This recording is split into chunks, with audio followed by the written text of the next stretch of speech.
Like and subscribe and click the bell icon to get new video updates.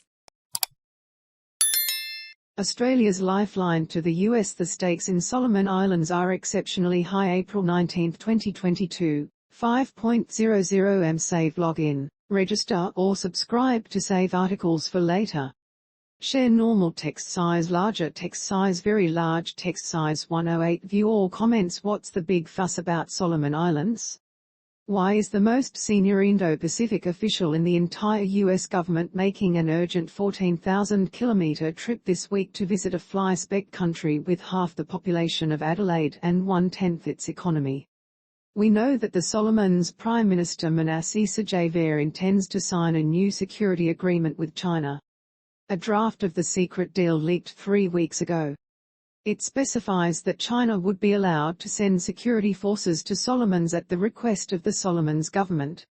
Illustration: Dion gain credit, SMH. This was a matter of grave concern, said New Zealand's Prime Minister Jacinda Ardern at the time. Scott Morrison said that it was indeed an issue of concern for the region. But, on Sunday, Australia's Foreign Affairs Minister, Marise Payne, seemed to suggest that the problem had been solved. The ABC's David Spears asked her, Prime Minister Sajjavier says he is still planning to go ahead with it. He says it won't involve a military base. Do you believe him? Payne answered, I think they are very important assurances, David, and certainly assurances that we have sought.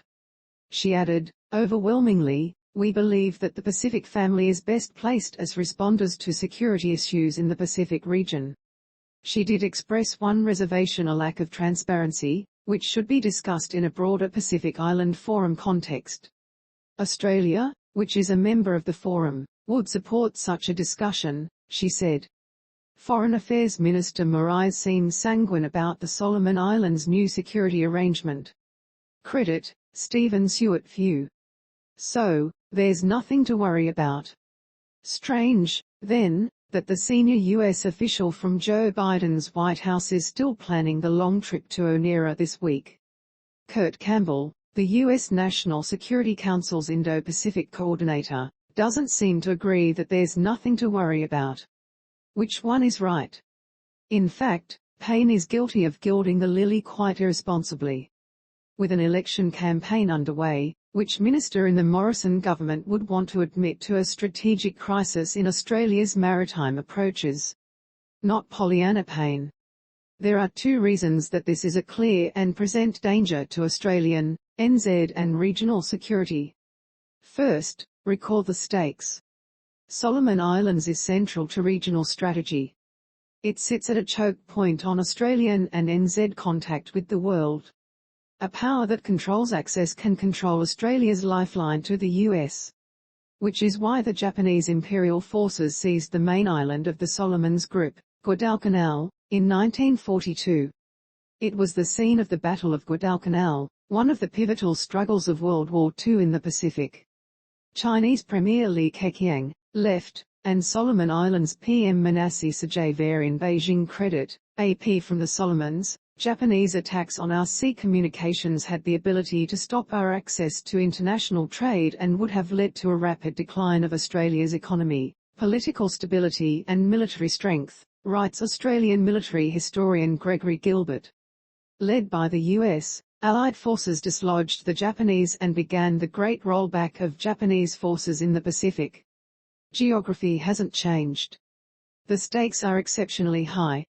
Second, Australia cannot trust Sajjavier's assurances. We only know about the proposed deal with Beijing because of a leak.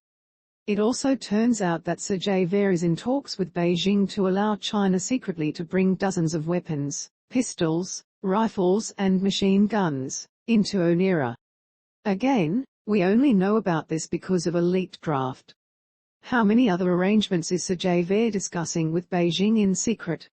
Even if Sajjavier were sincere in promising that he would not agree to a Chinese military base, the draft itself contains 2 big red flags.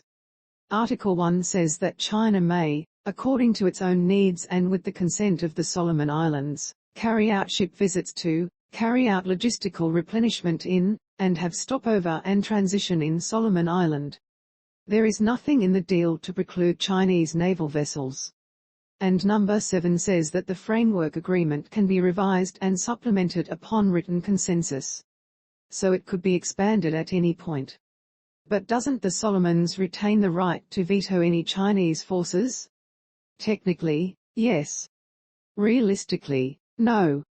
Sajavir has little power to resist Beijing's will.